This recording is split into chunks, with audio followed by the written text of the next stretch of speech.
बांग्लादेश में हिंदुओं पर लगातार अत्याचार हो रहा है, लेकिन भारत में विपक्ष इस पर भी सियासत से बाज नहीं आ रहा है।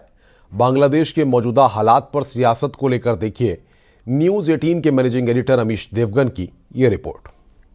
बांग्लादेश में जो कुछ हिंदू झेल रहे हैं उसी को एथनिक क्लिंजिंग कहा जाता है। जो लोग कुछ साल पहले पूछ रहे थे कि सीए में मुसलमानों को शामिल क्यों नहीं किया, वो आज एक बार फिर कुतर्कों पर उतर आए हैं। वो एक बार फिर वोट बैंक पॉलिटिक्स का गंदा घिनौना खेल खेल रहे हैं।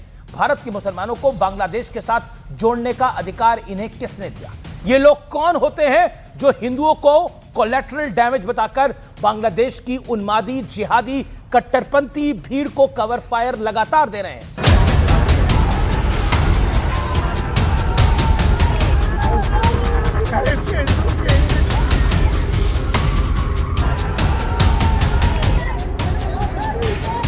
नमस्कार व्यूअर्स, मैं हूं अमीश देवगन। सत्य और तथ्य में आज बात होगी इंसानियत की।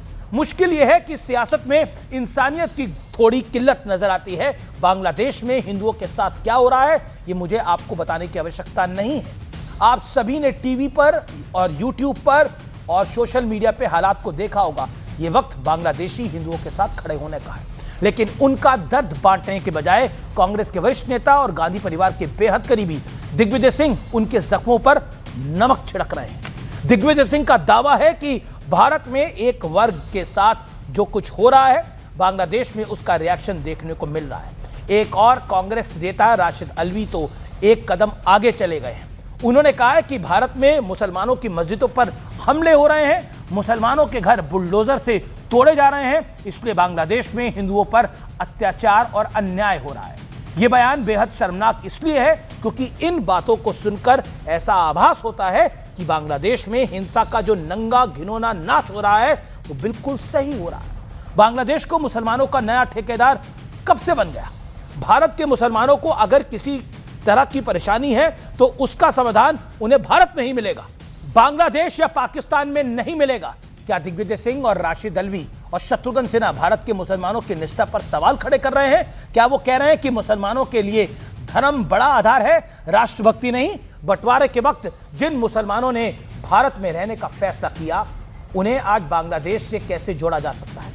दिग्विजय सिंह किस एक्शन की बात कर रहे हैं और किस रिएक्शन की बात कर रहे हैं? ऐसा भारत में क्या हुआ है जिसका रिएक्शन वहां देखने को मिल रहा है? मैं पूछता हूं उनसे। राशिद अल्वी को बताना चाहिए भारत में कौन सी मस्जिद पर हमला हुआ, किसका घर बुलडोजर से गिराया गया? क्या अब इस देश में धर्म देखकर अवैध निर्माण हटाए जाएंगे? नहीं तो बांग्लादेश में हिंदुओं को मारा और काटा जाएगा। ये कैसे गंदे और घिनौने कुतर्क हैं, ये कैसी बेशर्मी है? ममता बनर्जी की पार्टी के सांसद शत्रुघ्न सिन्हा ने तो यहां तक कह दिया कि मामला बांग्लादेश का है, वहां नोबेल पुरस्कार विजेता मोहम्मद यूनुस साहब सत्ता में हैं, वो सब हैंडल कर लेंगे।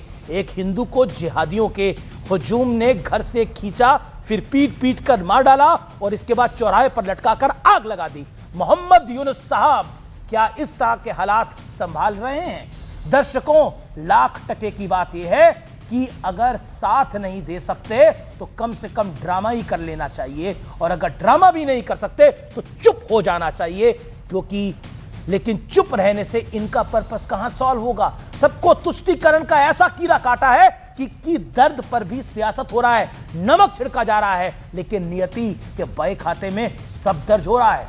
वक्त सब देख रहा है और यकीन मानिए समय का पहिया एक ना एक दिन सबके साथ इंसाफ करेगा, और ऐसा इंसाफ करेगा कि यह देश याद करेगा। नमस्कार।